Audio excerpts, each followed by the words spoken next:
नमस्कार, मैं शिवानी त्रिपाठी और आप देख रहे हैं जन एक्सप्रेस। आज हम आपको दिखाने जा रहे हैं एक ऐसी खबर जो सिर्फ भ्रष्टाचार का मामला नहीं बल्कि सिस्टम के जड़ तक पहुंचे बड़े घोटाले की कहानी है। पश्चिम बंगाल से इस वक्त की सबसे बड़ी और चौंकाने वाली खबर सामने आ रही है, जहां दीपांकर भट्टाचार्य जो तृणमूल कांग्रेस के एक स्थानीय नेता और भदोरिया नगर पालिका के अध्यक्ष हैं, उनके खेत से करोड़ों रुपए और सोने का खजाना बरामद हुआ है। जी हाँ, आपने बिल्कुल सही सुना। खेत की खुदाई में अनाज नहीं बल्कि 4 ट्रॉली बैग और एक बोरी से कुल 2,24,00,000 नगद और सोना मिला है। ये घटना उत्तर 24 परगना जिले के बदूरिया इलाके की है, जहां पुलिस ने खुद आरोपी को साथ लेकर उसकी कृषि भूमि की खुदाई करवाई और इस बड़े खुलासे तक पहुंची। चौंकाने वाली बात यह है कि ये रकम सिर्फ खेत से मिली है, जबकि इससे पहले सोमवार को जब भट्टाचार्य को एक होटल से गिरफ्तार किया गया था, तब उनके पास से 80 लाख नगद पहले ही बरामद हो चुके थे। यानी कुल मिलाकर अब तक 3 करोड़ 4 लाख की नकदी इस एक नेता से जुड़ी बरामद हो चुकी है। अब सवाल ये उठता है कि आखिर एक स्थानीय नगर पालिका अध्यक्ष के पास इतनी भारी मात्रा में कैश आया कहां से।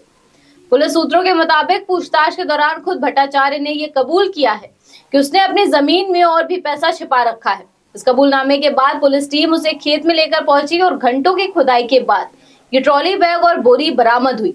सभी नोट मुख्य रूप से 500 के थे और इनकी गिनती बैंक अधिकारियों की मौजूदगी में कई बार करवाई गई ताकि किसी तरह की गलती ना हो। इस पूरे ऑपरेशन ने न सिर्फ स्थानीय प्रशासन बल्कि राज्य की राजनीति में भी हड़कंप मचा दिया है। दरअसल ये मामला केवल नकदी बरामदी तक सीमित नहीं है, बल्कि इसके पीछे भ्रष्टाचार के गंभीर आरोप भी जुड़े हुए हैं। पुलिस के अनुसार भ्रष्टाचार के खिलाफ पहले से ही 2 अलग अलग शिकायतें दर्ज थी, एक भारतीय जनता पार्टी की ओर से और दूसरी CPIM की तरफ से।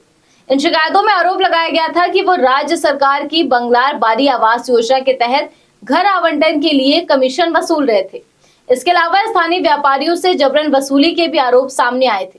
इससे पहले भी पुलिस ने उनके कार्यालय और एक बगीचे वाले घर से करीब 4,000 सरकारी तिरपाल बरामद किए थे, जो कथित तौर पर अवैध रूप से जमा किए गए थे। अब इस पूरे मामले ने कई बड़े सवाल खड़े कर दिए हैं। क्या ये सिर्फ एक नेता का मामला है या इसके पीछे कोई बड़ा नेटवर्क काम कर रहा है? क्या ये काला धन है जिसे जमीन में छिपाया गया था? और सबसे अहम सवाल, क्या इस तरह के मामलों पर राजनीतिक दबाव के बावजूद निष्पक्ष जांच हो पाएगी? फिलहाल भट्टाचार्य पुलिस हिरासत में है और उनसे लगातार पूछताछ की जा रही है। जांच एजेंसियां इस बात की भी पड़ताल कर रही हैं कि इस पैसे का स्रोत क्या है और कहीं ये रकम किसी बड़े घोटाले या मनी लॉन्ड्रिंग से तो नहीं जुड़ी।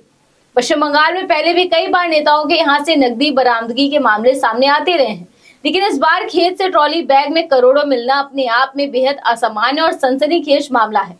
ये घटना सीधे तौर पर शासन प्रशासन की पारदर्शिता और राजनीतिक जवाबदेही पर सवाल खड़े करती है। अब देखना होगा कि इस मामले में आगे क्या नए खुलासे होते हैं और क्या ये जांच किसी बड़े राजनीतिक तूफान का कारण बनती है या नहीं। फिलहाल के लिए ये खबर पूरे देश में चर्चा का विषय बनी हुई है और हर कोई यही जानना चाहता है कि आखिर खेत में इतना पैसा दबा कर रखने की जरूरत क्यों पड़ी। इन्हीं सवालों के साथ आज इस बड़ी खबर में इतना ही। ऐसी तमाम खबरों को जानने के लिए आप देखते रहिए जन एक्सप्रेस। धन्यवाद।